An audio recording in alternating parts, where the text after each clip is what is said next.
ವೈರಾಗ್ಯ ಸಹಾಯದಿ ತ್ಯಜಿಸಿದ ಸಾಹ್ಯವಾದನು ತೋರಿಸಿದ ಸದ್ಗುರು ಕಥನ ಪರಮಾರ್ಥದ ಆತ್ಮಜ್ಞಾನದ ಬೋಧೆಯಿಂದಲೇ ಕಳೆಯುವವು ವಾಸನೆಗಳು, ಸ್ವಾತ್ಮರೂಪ ಪ್ರತೀತಿಯಿಂದಲೇ ನಷ್ಟವವು ದುಃಖಗಳು. ಶ್ರೀ ಸಿದ್ಧಾರ್ಥನೇ, ನೀನು ಸ್ವಪ್ರಕಾಶನಿರುವೆ ಮತ್ತು ಸರ್ವ ಬ್ರಹ್ಮಾಂಡಗಳನ್ನು ನೀನೇ ಪ್ರಕಾಶಿಸುವೆ. ನೀನು ಅನಾದ್ಯನಂತನು, ಅವಿನಾಶಿ ಮತ್ತು ಅಖಂಡ ಜ್ಞಾನಘನನಿರುವೆ.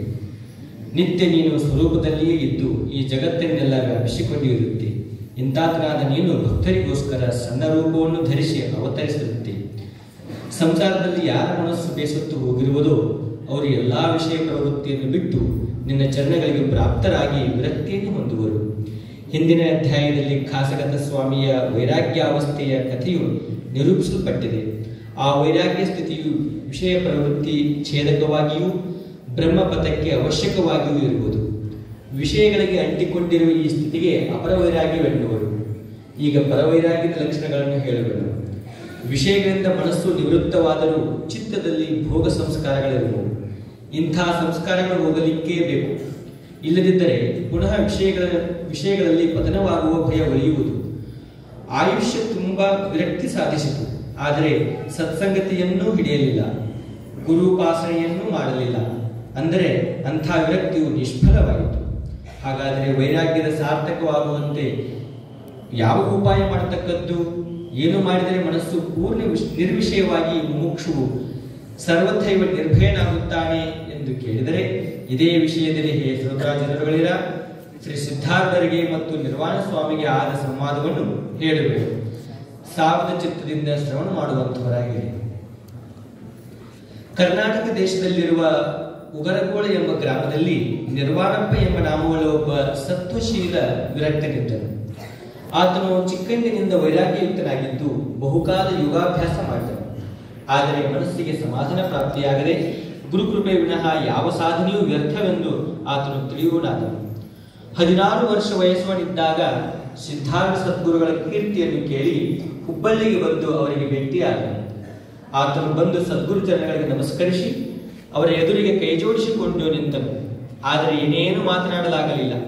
ಸದ್ಗುರುಗಳ ಆತನ ಅತ್ಯಂತ ನಿರ್ಭಿಮಾನ ಸ್ಥಿತಿಯನ್ನು, ಇತರ ಲಕ್ಷಣಗಳನ್ನು ನೋಡಿ ಅಧಿಕಾರಿ ಇದ್ದಾನೆ ಎಂದು ತಿಳಿದು ಆತನಿಗೆ, ಹೇ ಸದ್ಭಕ್ತನೇ, ನೀನು ಕೆಲಸಕ್ಕೋಸ್ಕರ ಎಲ್ಲಿ ಬಂದಿರುವೆ ಎಂದು ನನಗೆ ಹೇಳು ಎಂದು ಕೇಳಲು ನಿರ್ವಾಣಿಯು, ಹೇ ದಯಾನಿಧಿ ಸದ್ಗುರುನಾಥನೇ, ನೀನು ಸರ್ವಜ್ಞನಿದ್ದು ನನ್ನ ವೃತ್ತಾಂತವನ್ನೆಲ್ಲ ತಿಳಿದಿರುವೆ. ನನ್ನಿಂದ ಸಂಸಾರ ವ್ಯಥೆಯು ಸಹಿಸೋಣವಾಗುವುದಿಲ್ಲ. ವ್ಯರ್ಥವಾಗಿ ಯಾತಕ್ಕೆ ಅದನ್ನು ಅನುಭವಿಸಬೇಕು? ಸದ್ಗುರು ಸಮ್ಮುಖದಲ್ಲಿ ಬಂದ ಕೂಡಲೇ ಸರ್ವ ದುಃಖಗಳು ನಾಶವಾದವು. ಈಗ ಪುನಃ ಸಂಸಾರ ಜಾಲದಲ್ಲಿ ಸಿಲುಕಿ ಮೃತ್ಯು ಮುಖದಲ್ಲಿ ಯಾತಕ್ಕೆ ಬೀಳಬೇಕು? ಹೀಗೆ ನನ್ನ ಮನಸ್ಸಿಗೆ ತೋರುತ್ತದೆ. ಸಮರ್ಥನಾಗಿರುವ ನೀನು ಪೂರ್ಣ ಅರಿತಿರುವಿ ಎಂದು ಪ್ರಾರ್ಥಿಸಿದನು. ಇದನ್ನು ಕೇಳಿ ಸದ್ಗುರುಗಳು, ನಿನ್ನ ಇಚ್ಛೆ ಇದ್ದರೆ ನೀನು ಇಲ್ಲೇ ನಮ್ಮ ಹತ್ತಿರ ಇರು. ನಿತ್ಯ ವೇದಾಂತ ಶಾಸ್ತ್ರ ಶ್ರವಣ ಮಾಡುವುದರಿಂದ ಮನಸ್ಸಿನ ತಾಪವೆಲ್ಲ ನಿಶ್ಶೇಷವಾಗಿ ಹೋಗುವುದು ಎಂದು ಹೇಳಿದ್ದು ಕೇಳಿ ನಿರ್ವಾಣಪ್ಪನಿಗೆ ಸುಖವಾಗಿ ಮನಸ್ಸಿನಲ್ಲಿ ಸದ್ಗುರುನಾಥನು ನನ್ನ ಭಾವವನ್ನು ತಿಳಿದುಕೊಂಡು ಅಭಯವನ್ನು ಕೊಟ್ಟನು. ಈಗ ಮನಸ್ಸಿನಲ್ಲಿ ಭಯವೆಲ್ಲ ಪರಿಹಾರವಾಯಿತು ಅಂದುಕೊಂಡನು. ಅಂದಿನಿಂದ ಅವನು ಆನಂದದಿಂದ ಮಠದಲ್ಲಿರಲಿಕ್ಕೆ ಆರಂಭಿಸಿದನು.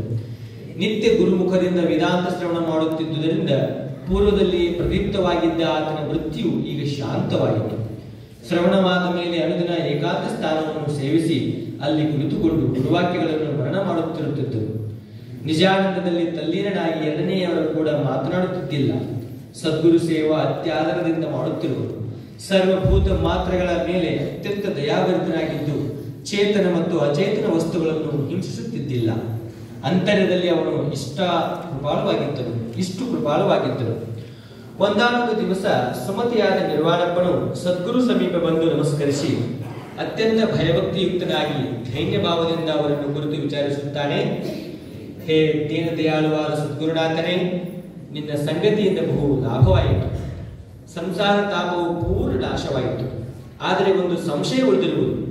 ನೀನು ಕೃಪೆಯಿಂದ ಆಜ್ಞಾಪಿಸಿದೆ ಎಂದರೆ ನಾನು ಚರಣಕ್ಕೆ ನಿವೇದಿಸುವೆನು ಎಂದು ಹೇಳಿದ್ದು ಕೇಳಿ ಆ ಭಕ್ತ ಕೈವಾರಿಯು ನಿರ್ವಾಣಪ್ಪನನ್ನು ಕುರಿತು, ಬಾಲಕನೇ, ನಿನ್ನ ಮನಸ್ಸಿನ ಸಂಶಯವನ್ನು ಈಗಲೇ ನನಗೆ ಹೇಳು. ನನ್ನಿಂದ ನಿರಸನವಾಗುವಂತಿದ್ದರೆ ಉಪಾಯವನ್ನು ಹೇಳುವೆನು ಎಂದು ಅಂದನು. ಆಗ ಮನಸ್ಸಿನಲ್ಲಿ ಪೂರ್ಣ ಧೈರ್ಯಯುಕ್ತನಾಗಿ ದೀನಭಾವದಿಂದ ನಿರ್ವಾಣಿ ಹೇಳುತ್ತಾನೆ, ಹೇ ಸದ್ಗುರುದೇವನೇ, ಚಿತ್ತಕ್ಕೆ ಗುಣಗಳೊಳಗಿಂದ ನಿವೃತ್ತಿ ಹೇಗಾಗುವುದು? ವಿಷಯ ಸೇವನೆಯನ್ನು ಸಂಪೂರ್ಣ ಬಿಟ್ಟರೂ, ಸ್ಥೂಲ ದೇಹಾಭಿಮಾನವನ್ನು ತ್ಯಾಗ ಮಾಡಿದರೂ ಅಂತರ್ಯದಲ್ಲಿ ವಾಸನೆಗಳಿರುವವು ಮತ್ತು ಅವುಗಳಿಂದ ಮನಸ್ಸು ವಿಕಾರ ಹೊಂದುವುದು. ವಿಷಯ ದರ್ಶನ ಮಾತ್ರದಿಂದ ತ್ರಿಗುಣಗಳ ಈ ನಾನಾ ವಿಕಾರಗಳು ಉತ್ಪನ್ನವಾಗಿ ಅನಂತರ ವಿಷಯಗಳು ಸಮಕ್ಷಮದಲ್ಲಿ ಇಲ್ಲದಿದ್ದರೂ ಒಳಗೆ ನಿರಂತರ ಚುಚ್ಚುತ್ತಾ ಇರುವವು. ಇದರಿಂದ ವಿಕಾರವು ಪ್ರತಿಬಂಧಿಸಲ್ಪಟ್ಟು ಮನಸ್ಸಿನಲ್ಲಿ ಪೂರ್ಣವಾಗಿ ಉಳಿಯುವುದೇ ಇಲ್ಲ. ಮತ್ತು ಹೀಗೆ ವಿಕಾರ ಹೊಂದುವುದರಿಂದಲೇ ಮನಸ್ಸು ಚಂಚಲವಾಗಿ ಕ್ಷಣ ಕ್ಷಣಕ್ಕೆ ದುಃಖ ಕೊಡುತ್ತಾ ಇರುವುದು. ಚಿತ್ತವು ಗುಣಗಳಲ್ಲಿ ಪ್ರವೇಶಿಸಬಾರದು, ಅಖಂಡ ನಿರ್ಗುಣ ಸ್ವರೂಪದಲ್ಲಿ ಇರಬೇಕು. ಇದಕ್ಕೋಸ್ಕರ ಏನು ಮಾಡಬೇಕೆಂದು ಕೃಪೆಯಿಂದ ನನಗೆ ನಿರೂಪಿಸತಕ್ಕದ್ದೆಂದು ಪ್ರಾರ್ಥಿಸುತ್ತೇನೆ. ಈ ಪ್ರಕಾರ ಆಡಿದ ದೀನ ವಚನವನ್ನು ಕೇಳಿ ದಯಾಘನನು ಮನಸ್ಸಿನಲ್ಲಿ ಸಂತೋಷಪಟ್ಟು ನುಡಿದಿದ್ದೇನೆಂದರೆ, ಹೇ ನಿರ್ವಾಣಿ, ನೀನು ಈ ಸಂದರ್ಭದಲ್ಲಿ ಪೂರ್ಣ ಅಧಿಕಾರಿ ಇರುವೆ. ನಿನ್ನ ಅಪರ ವಿರಕ್ತಿಯು ಸ್ಥಿರವಾಗುವುದು. ಈಗ ಪರವೈರಾಗ್ಯವನ್ನು ತಿಳಿಯತಕ್ಕದ್ದು. ಇದನ್ನು ಸಾಧಿಸಿದರೆ ಸತ್ಯವಾಗಿ ನಿರ್ವಿಕಾರ ರೂಪನಾಗಿರುವ ಆತ್ಮನನ್ನು ನೀನು ತಿಳಿಯುವಿ. ನಾನು ನನ್ನದು ಎಂಬ ಭಾವಗಳು ಆತ್ಮನಿಗೆ ಬಂಧಕಗಳು. ಇವುಗಳಿಲ್ಲದಿದ್ದರೆ ಆತ್ಮನು ನಿತ್ಯ ಮುಕ್ತನೇ ಇರುವನು. ತ್ರಿಗುಣಗಳು ಬಂಧ ಮೋಕ್ಷಗಳಿಗೆ ಕಾರಣಗಳು. ಅವು ಪ್ರಕೃತಿಯಿಂದ ಉತ್ಪನ್ನವಾಗುತ್ತವೆ. ನಾನು ದೇಹವೆಂದು ತಿಳಿಯುವುದೇ ಆತ್ಮನ ಸ್ವರೂಪ ಹನನವು. ಇದರಿಂದ ಜೀವತ್ವವು ಪ್ರಾಪ್ತವಾಗಿ ಆತನ ಸ್ವರೂಪವನ್ನು ತಿಳಿಯಲಾರ. ಜೀವನು ಇಂದ್ರಿಯ ಗೊಂದಲದೊಳಗೆ ಬಿದ್ದು ಪಂಚಭೂತಗಳ ಆಟದಲ್ಲಿ ಸಿಕ್ಕಿ ಭ್ರಾಂತನಾಗಿರುವನು.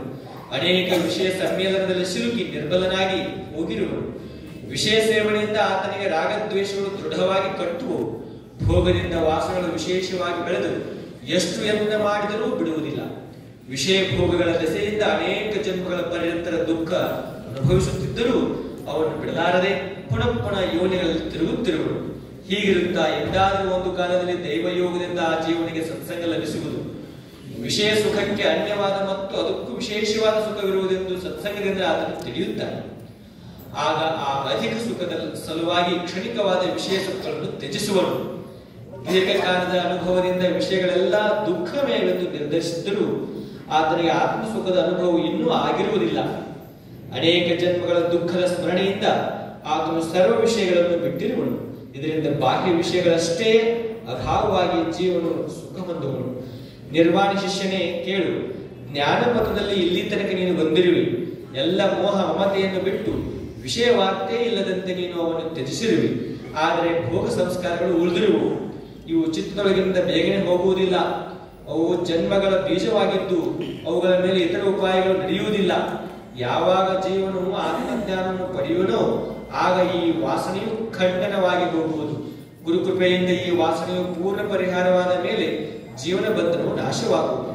ಈ ಪ್ರಕಾರ ಸದ್ಗುರು ವಚನವನ್ನು ಕೇಳಿ ನಿರ್ವಾಣಪ್ಪನು ಬಹು ಆನಂದಪಟ್ಟು ಕೈ ಮುಗಿದು ಪುನಃ ವಿಚಾರಿಸುತ್ತಾನೆ.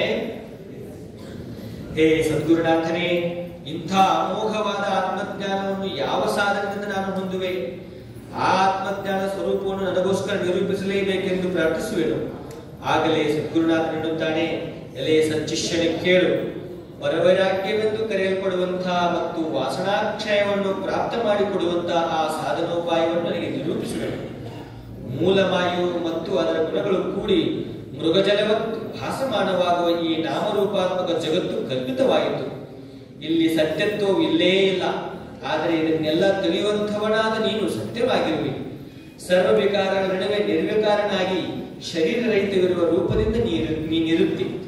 ಜಾಗೃತ, ಸ್ವಪ್ನ ಮತ್ತು ಸುಷುಪ್ತಿ ಈ ಮೂರು ನಿನ್ನ ಅನುಭವಕ್ಕೆ ಬರುತ್ತವೆ. ಈ ಪ್ರಕಾರ ಅವಸ್ಥಾಂತರಕ್ಕೆ ಸಾಕ್ಷಿಯಾಗಿರುವವನೇ ನಿಶ್ಚಯವಾಗಿ ನೀನಿದ್ದಿ. ನಾನು ನನ್ನದು ಎಂಬುದು ಯಾರಿಗೆ ತೋರುವುದೋ ಅವನೇ ಜಾಗರದಲ್ಲಿ ವಿಶ್ವಾಭಿಮಾನಿ. ನಾನು ಕರ್ತ ಭೋಕ್ತ ಎಂದು ತಿಳಿಯುವವನೇ ಸೂಕ್ಷ್ಮತ್ವದಿಂದಿದ್ದು ಸ್ವಪ್ನದಲ್ಲಿ ತೇಜಸ್ಸಿನೆನಿಸಿಕೊಳ್ಳುವನು. ಅದು ಧ್ಯೇಯ ನಾನು ಧ್ಯಾತ ಎಂದು ಸಾಧಕನಾಗಿ ಧ್ಯಾನ ಮಾಡುತ್ತಿರುವವನೇ ಅಜ್ಞಾನ ಸುಪ್ತಿಯನ್ನು ಮುಗಿಸುತ್ತಿರುವ ಪ್ರಾಜ್ಞ ಅಭಿಮಾನಿ ಅನಿಸಿಕೊಳ್ಳುವನು. ಈ ಪ್ರಕಾರ ವಿಶ್ವ, ತೇಜಸ, ಪ್ರಾಜ್ಞ ಈ ಮೂರು ರೂಪ ನೀನೇ ಇರುವಿ ಮತ್ತು ಈ ಮೂರಕ್ಕೂ ಸಾಕ್ಷಿಯಾಗಿರುವ ತುರಿಯ ಘನನೂ ನೀನೇ ಇರುತ್ತಿ. ಜಾಗೃತ, ಸ್ವಪ್ನ, ಸುಷುಪ್ತಿ ಇವುಗಳ ಕಿಂಚಿತ್ ಮಾತ್ರ ಅಭಿಮಾನಿ ಇತ್ತೆಂದರೆ ಅಲ್ಲಿ ಅಜ್ಞಾನವೆಂತಲೇ ತಿಳಿಯತಕ್ಕದ್ದು. ಇದು ಆತ್ಮಜ್ಞಾನವಲ್ಲ. ಹಾಗಾದರೆ ಆತ್ಮಜ್ಞಾನದ ಲಕ್ಷಣ ಏನೆಂದು ಕೇಳಿದರೆ ಹೇಳುತ್ತೇನೆ, ಶ್ರವಣ ಮಾಡು. ಹೇ ಶಿಷ್ಯರತ್ನನೇ, ಇದನ್ನು ತಿಳಿದಿ ಎಂದರೆ ಸಾಧನೋಪಾಯವು ತಾನೇ ಗೋಚರವಾಗುತ್ತದೆ. ಆತ್ಮಜ್ಞಾನ ಯಾವಾತನಿಗೆ ಪ್ರಾಪ್ತಿಯಾಗಿರುವುದೋ ಅವನಿಗೆ ಹೀಗೆ ಕಾಣಿಸುತ್ತದೆ. ಇಷ್ಟು ಹೊತ್ತು ನಾನು ಸ್ವಪ್ನದೊಳಗಿದ್ದು ಏನು ಒಂದು ಜಗತ್ತೆಂಬುದನ್ನು ನೋಡುತ್ತಿದ್ದೇನೋ ಅದು ಹೇಗೆ ಸತ್ಯವಾದೀತು? ಅದು ಸತ್ಯವಾದಂತೆ ಅಂಥದ್ದೇನೂ ನನ್ನಲ್ಲಿ ಇಲ್ಲ. ನಾನೊಬ್ಬನೇ ನಿಸ್ಸಂಗವಾಗಿಲ್ಲಿರುತ್ತೇನೆ. ನನ್ನ ಹೊರತು ಎರಡನೆಯದೆಂಬುದು ಕಾಲತ್ರಯದಲ್ಲಿಯೂ ಮಿಥ್ಯಾ ಇರುವುದು. ಒಂದು ವೇಳೆ ಏನಾದರೂ ನನಗೆ ಕಾಣಿಸುವುದೆಂದರೆ ಅದು ಸಂಪೂರ್ಣ ನಾನೇ ಆಗಿದ್ದೇನೆ. ನನ್ನ ಗಣ್ಯವಾಗಿ ಏನೇನೂ ಇಲ್ಲವೆಂಬುದು ಅನಾಯಾಸದಿಂದ ನನಗೆ ತಿಳಿಯುವುದು. ದ್ವೈತದ ಸ್ಮೃತಿ ಆಯಿತೆಂದರೆ ನನ್ನಲ್ಲಿ ಅದಕ್ಕೆ ಸ್ಥಾನವೇ ಇಲ್ಲ. ಹೇಗೆಂದರೆ ವಂದ್ಯಾಪುತ್ರನು ಈ ಲೋಕದಲ್ಲಿ ಯಾರಿಗೂ ಎಂದೂ ಭಾಸಮಾನವಾಗಲಿಲ್ಲ. ಹಾಗೆಯೇ ಜಗತ್ತು ಎಂಬುದು ನನಗೆ ಎಂದೂ ತೋರಲಿಲ್ಲ.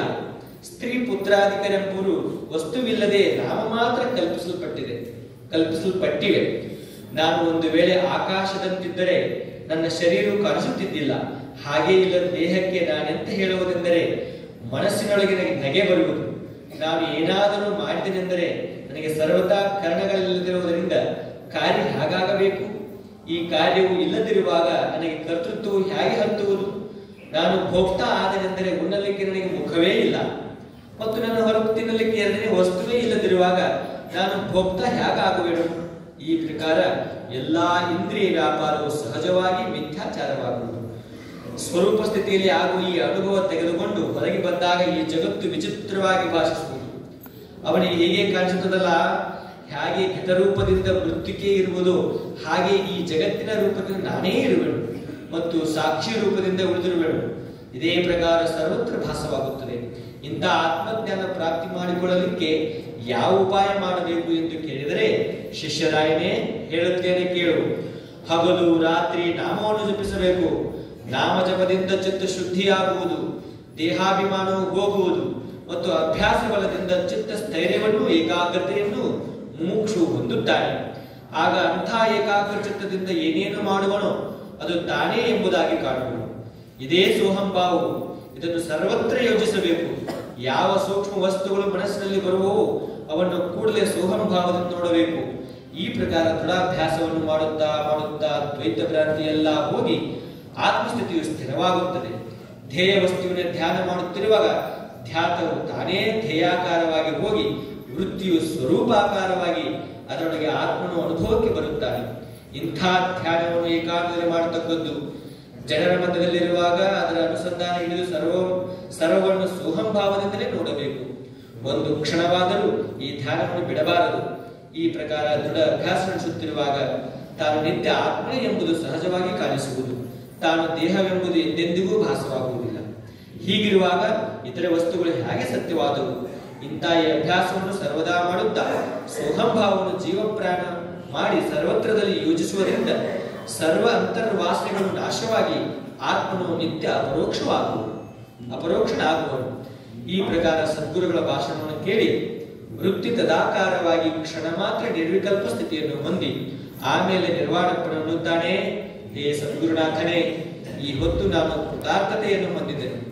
ಅನಾಥನಾಗಿದ್ದ ನನ್ನನ್ನು ಜ್ಞಾನಬೋಧದಿಂದ ರಕ್ಷಿಸಿದಿ. ನಿನ್ನ ಕೃಪೆಯಿಂದ ನಾನು ಧನ್ಯತೆಗೆ ಪ್ರಾಪ್ತನಾದೆ. ನಿರ್ವಾಣಪ್ಪನು ನಿತ್ಯ ಏಕಾಂತದಲ್ಲಿ ಹೋಗಿ ಈ ಸದ್ಗುರುವಾಣಿಯನ್ನು ಮನನ ಮಾಡುತ್ತಾ ಇರುತ್ತಿದ್ದರು. ಸದಾ ವೇದಾಂತ ಅಧ್ಯಯನದಲ್ಲಿಯೂ ಶ್ರವಣದಲ್ಲಿಯೂ ರತನಾಗಿದ್ದನು. ಸದ್ಗುರು ಕೃಪೆಯಿಂದ ದೃಢ ಜ್ಞಾನವನ್ನು ಹೊಂದಿ ಆತನು ಸಂಪೂರ್ಣ ಆತ್ಮಜ್ಞಾನಿಯಾದನು. ಅನಂತರ ನಿರ್ವಾಣಪ್ಪನು ಪಂಚೀಕರಣವೆಂಬ ಒಂದು ವೇದಾಂತ ಗ್ರಂಥವನ್ನು ರಚಿಸಿದರು. ಅತ್ಯಂತ ಸರಸವಾದ ಈ ಗ್ರಂಥವನ್ನು ಪಠಿಸಿದ ಮಾತ್ರದಿಂದ ಮುಮುಕ್ಷುಗಳಿಗೆ ಜ್ಞಾನ ಪ್ರಾಪ್ತವಾಗುವುದು. ನಿರ್ವಾಣಪ್ಪನ ಜ್ಞಾನ ವಿಶೇಷವು ಆ ಗ್ರಂಥದೊಳಗೆ ಪ್ರಕಟವಾಗಿರುತ್ತದೆ.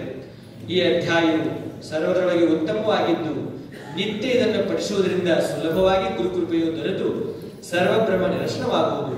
ಸಿದ್ಧ ಸದ್ಗುರು ದಯಾವಂತನು, ಆತನ ಭಕ್ತರು ನಿಶ್ಚಿಂತರಾಗಿರುವರು. ಯಾಕೆಂದರೆ ಆತನ ಚಿಂತನೆ ಮಾಡುವುದರಿಂದ ಅವರಿಗೆ ಸಂಸಾರದಲ್ಲಿ ಕಿಂಚಿತ್ ಮಾತ್ರ ಭಯವಿರುವುದಿಲ್ಲ ಎಂಬಲ್ಲಿಗೆ ಶ್ರೀ ಸಿದ್ಧಾರೂಢ ಕಥಾಮೃತದವರು ಶ್ರವಣ ಮಾತ್ರದಿಂದ ಸರ್ವ ಪಾಪಗಳನ್ನು ಭಸ್ಮ ಮಾಡುವಂತ ಅತಿ ಮಧುರವಾದ ಈ 52ನೇ ಅಧ್ಯಾಯವನ್ನು ಶಿವದಾಸನು ಶ್ರೀ ಸಿದ್ಧಾರೂಢ ಸದ್ಗುರು ಚರಣಾರವಿಂದಗಳಲ್ಲಿ